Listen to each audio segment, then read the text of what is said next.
عمران خان کی ذہنی کیفیت کی بات پر اپوزیشن ارکان نے شور شرابہ کیا. بعد میں نشاندہی پر کورم نامکمل نکلا تو اجلاس صبح 10 بجے تک ملتوی کر دیا گیا. اور مشکل وقت میں دوست ہی دوست کے کام آیا. چینی بینکوں کے ساتھ 2.3 ارب ڈالرز کی ری فائنینسنگ پر اتفاق ہو گیا ہے. وزیر خزانہ مفتاح اسماعیل نے ٹویٹر پیغام میں لکھا ہے کہ یہ معیشت کے لیے بہت اچھی خبر ہے. ری فائنینسنگ سے زر مبادلہ کے ذخائر بڑھانے میں مدد ملے گی.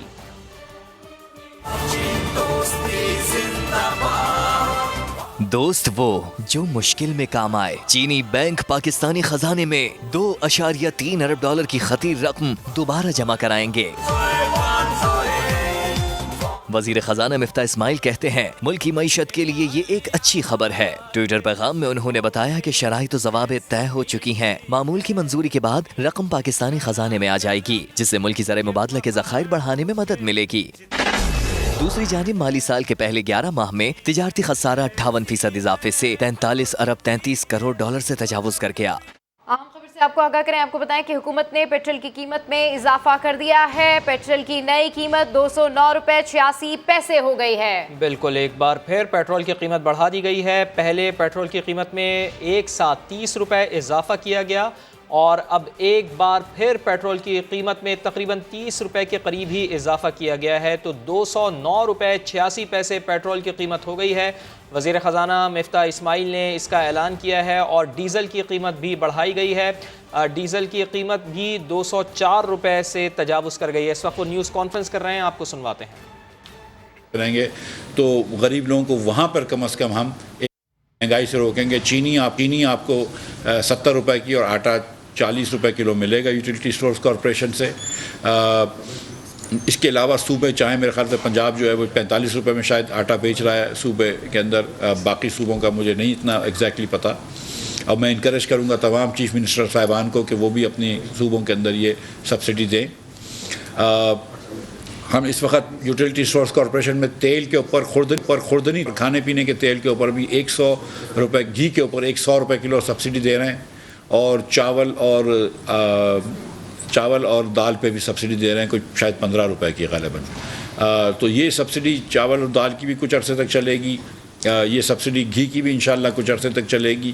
لیکن آٹے کی اور چینی کی سبسڈی پورا سال چلے گی. یہ شہباز شریف صاحب نے فیصلہ فرما دیا ہے تو انشاءاللہ یہ امپلیمنٹیشن کر دیں گے ہم. تو ہم یہ سمجھتے ہیں کہ اس سے مہنگائی آئے گی, لیکن ہم یہ بات میں لوگوں کے سامنے رکھنا چاہ رہا ہوں کہ یہ ناگزیر تھا. مجھے اس وقت IMF سے بھی فیصلہ کرنا, IMF سے بھی ایگریمنٹ کرنا ہے. شوکت صاحب نے جو فیصلے کرے ہیں, جو IMF سے معاہدے کرے تھے, جس کی خلاف ورزی کری انہوں نے, اس سے ہمارے بڑے ہاتھ باندھ دیے تھے. لیکن یہ مجبوری تھی. اور ساتھ ساتھ میں یہ بھی بتاتا چلوں کہ ایک ایمنسٹی بھی انہوں نے دے دی تھی جس کے اندر آج تک کوئی ٹیکر نہیں آیا ہے. تو وہ ایمنسٹی بھی 2 جولائی کو ایکسپائر ہو جائے گا آرڈیننس, تو اس کو بھی ہم لایا کہ ٹیک اپ نہیں کریں گے. تو ایمنسٹی بھی ختم کر رہے ہیں. بہت شکریہ. میں یہاں بات کرنا چاہتا تھا, اگر کسی کو سوال ہو. جی خلیق بھائی. سر یہ بتائیں کہ یہ ساری چیزیں کرنے کے بعد IMF کے دن آپ نے ایگری کر لی ہے, اس کی بیسس کے اوپر یہ کر رہے ہیں کہ ابھی بھی ifs اینڈ بٹس موجود ہیں. ایک اور دوسرا یہ کہ آج نیپرا نے 8 روپے فی یونٹ اضافے کی آپ کو ریکمنڈیشن کی ہے, جو آپ نے ججمنٹ ہے وہ دی. تو یہ آن ٹاپ آف 5 روپیز ہے جو عمران خان نے سبسڈی دی. تو یہ بتائیے کہ یہ 1 جولائی سے ساری ایڈوانس ہوگی یا اس میں سے کچھ آپ کیا کریں گے؟ جی پہلی بات یہ کہ دیکھیں IMF سے جو معاہدہ انشاءاللہ ہوگا اور ہمیں یقین ہے کہ جون کے اندر یہ معاہدہ ہو جائے گا انشاءاللہ. لیکن IMF بجٹ بھی دیکھنا چاہ رہا ہے, تو ہم جو بھی ریفارمز لانا چاہ رہے ہیں وہ بجٹ تک انشاءاللہ پورے کر دیں گے. IMF سے روز بات ہو رہی ہے, ڈیلی بیسس پہ بات چیت ہوتی ہے. کبھی اچھی بات ہوتی ہے, کبھی نہیں بھی ہوتی. میں آپ کو سچ بتاؤں, کیونکہ ہر بات ہم ان کی نہیں مان سکتے. کچھ باتیں ان کی ماننے بھی پڑتی ہیں. تو اب جو انہوں نے ایگریمنٹ کرے ہوئے ہیں شوکت ترین صاحب نے, یا اس سے پہلے جو بھی لیڈران نے کرے ہوئے ہیں پچھلی حکومت کے, اس کے اثر سے میں بہت زیادہ تو ڈائیورٹ نہیں کر سکتا ہوں. لیکن کہیں نہ کہیں جہاں پہ میں کوشش کر سکتا ہوں کر لیتا ہوں. میں ٹیکس نہیں لگاؤں گا جون کے اندر مثال کے طور پہ, لیکن آئی تھنک کہ سبسڈی ختم کرنی ہوگی. میں جھوٹ نہیں کہہ رہا ہوں. جہاں تک بجلی کی آپ نے بات کری تو یہ بیس ٹیرف کی ایڈجسٹمنٹ ہے. جہاں تک میں نے دیکھی نہیں ہے ان کی رپورٹ, لیکن میرے خیال سے بیس ٹیرف کی ایڈجسٹمنٹ ہے. تو یہ ابھی لاگو نہیں ہوتی ہے. یہ میرے خیال سے جون کے بل میں تو لاگو نہیں ہوگی فار شور. تو جون کی جو 12 تاریخ کو بلنگ سائیکل ہوگی اس میں یہ لاگو نہیں ہوگی. وہ جولائی کے اندر جب پاور سیکٹر اس کے اوپر جب سمری لے کر آئے گا تو اس کے بعد دیکھیں گے, لیکن فار ناؤ یہ لاگو نہیں ہوتی. جی مہتاب بھائی. سر بنیادی طور پہ اگر آئی ایم ایف کے ساتھ آپ کی چیزیں ایگری ہونے جا رہی ہیں, پرائر ایکشنز کون کون سے ہیں سر؟ میں اور آپ بیٹھے ہوئے نا یہاں پہ, یہ بھی ایک پرائر ایکشن ہے. نہیں پرائر ایکشن نہیں دیکھیں ابھی تو, جب ان سے ایگریمنٹ ہوگا تو اس کے بعد کچھ شاید ہو سکتا ہے کہ کچھ ایسے پرائر ایکشن ہوں جو ان کے بورڈ کے اس سے پہلے ہوں. لیکن ایک جو چیز آئی ایم ایف نے ایک دم کڑی شرط رکھی ہوئی تھی کہ یہ آپ جو پیٹرول پہ سبسڈی وغیرہ جو خان صاحب نے دی تھی اپنے معاہدے کے خلاف, جو دیگر سبسڈیاں دی تھیں, یہ جو ایمنسٹی دی تھی, اس کو ختم کیا جائے. میں آپ کو ایک ایگزامپل دیتا ہوں. ایک ڈی ایل ٹی ایل ہوتا ہے جو آپ ریبیٹس کو دیتے ہیں ایکسپورٹرز کو, 8 مہینے تک ای سی سی لے کر بیٹھا رہا, اس نے اپروو نہیں کیا. اور 29 مارچ کو جانے سے 2-4 دن پہلے جب ان کو پتہ تھی کہ وہ جا رہے ہیں, انہوں نے اپروو کیا صرف ہم کو پریشر ڈالنے کے لیے. لیکن تو اچھی بات ہے کہ نوٹیفیکیشن نہیں آیا, نہیں تو وہ بھی ہم وہ کر جاتے. اب ان کے جو پیسے تھے پچھلے سالوں کے 42 ارب روپے کے, اس وقت اسٹیٹ بینک جو ہے وہ اپروو کر چکا ہے, تو کیوں نہیں پیسے دیے انہوں نے؟ تو وہ پیسے دے دیتے, وہ انہوں نے نہیں دیے پیسے. خیر ہم وہ سب چیزیں کر رہے ہیں, لیکن یہ مجھے ایسا لگ رہا تھا. اور ابھی آپ کو بتائیں کہ اس وقت وزیر خزانہ مفتاح اسماعیل نیوز کانفرنس کر رہے ہیں. جی ایک منٹ, سیلری والے پہ وہ میں حبیب جالب کی نظم ہے نا, میں نہیں مانتا, میں نہیں مانوں گا انشاءاللہ. جی شعیب بھائی میں آتا ہوں, سب کے پاس آؤں گا. جی شعیب بھائی آپ کے پاس کیا دور میں 4 سال میں جو قیمتیں بڑھی تھی وہ آپ نے 40 ڈیز میں کر دی ہیں, تو آپ کو عوام پر رحم کیوں نہیں آ رہا؟ یہ سر انفلیشن کا نمبر کہاں جائے گا؟ لوگ کہاں سے افورڈ کریں گے؟ آپ سے بس جو بندہ 40,000 آپ تنخواہ کے اوپر دے رہے ہیں, اس کے علاوہ بھی سر لوگ ہیں نا, کیسے گزارا کریں؟ یہ بات آپ کی ایک دم شعیب بھائی ایک دم درست ہے. اسی لیے جو ہے وہ شہباز رانا صاحب کی جو بات کر رہے تھے کہ یکمش بڑھا لو, ہم نے نہیں بڑھایا. ہم جتنی کوشش کر سکتے ہیں, جتنا سخت سہ سکتے ہیں اس کو سہ رہے. لیکن آپ مجھے بتائیے کہ اس وقت جو سبسڈی کا حال تھا, 120 ارب روپے کا نقصان ہوتا حکومت پاکستان کو. یہ حکومت پاکستان پوری حکومت چلانے کا خرچہ 40 ارب روپے ہے, ایک مہینے کا پوری حکومت چلانے کا خرچہ 40 ارب روپے ہے. ہم 120 ارب روپے پیٹرول میں کیسے پھونک سکتے ہیں میرے بھائی؟ کیسے سبسڈی دے سکتے ہیں؟ کیا حکومت کو بینکرپٹ کروں گا؟ کیا اپنے ملک کو خدا نخواستہ ڈیفالٹ کی طرف لے کے جاؤں گا؟ میں کیا کروں گا؟ میرے پاس کیا آپشن تھا؟ آپ سمجھتے ہیں کہ یہ ہم خوشی سے کر رہے ہیں, یہ شہباز شریف صاحب آسانی سے کر رہے ہیں؟ مطلب یہ بڑی مشکل کا کام ہے. لیکن اب مجبوری ہے کہ ہم کو یہ, آپ جانتے ہیں کہ اگر یہ نو کانفیڈنس نہیں آتا تو عمران خان صاحب بھی یہ نہیں کرتے. یہ آج جو باتیں کر رہے ہیں عمران خان صاحب, غیر ذمہ داری کی باتیں کر رہے ہیں کہ ملک ڈیفالٹ کرے گا. ایک سابق پرائم منسٹر کو ایسا نہیں کہنا چاہیے, جو ملک خدا نخواستہ معاذ اللہ ٹوٹ جائے گا. یہ سابق وزیر اعظم یہ کہہ رہا ہے اس ملک کا, تو یہ کیا ہم اس طرف لے کے جاتے ہیں ملک کو؟ جی اشرف صاحب.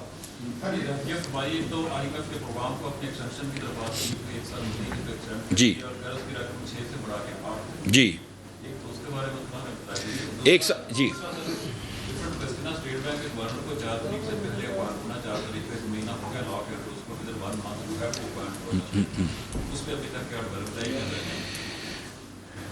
جی پہلا والا آپ کا اسٹیٹ بینک کے گورنر پہ آج پرائم منسٹر صاحب آج تشریف لائیں گے. ہم کل یا آج یا کل میں ان سے مشورہ کر لوں گا, پھر جیسا وہ فیصلہ فرمائیں گے وہ ہو جائے گا.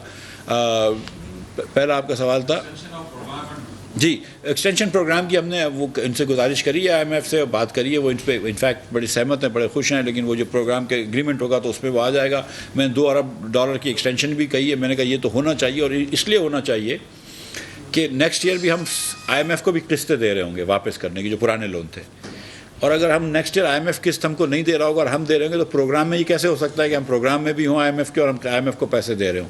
لہٰذا وہ بڑھانا تقریباً ان کو ضروری ہے, لیکن دیکھیں کیا ہوتا ہے. جی جی میں اب آؤں گا آپ کے پاس. جی یہ جو پرائسز آپ نے اناؤنس کیے ہیں 30 روپیز پر لیٹر, جی یہ آپ نے 31 مئی کو بڑھانی تھی.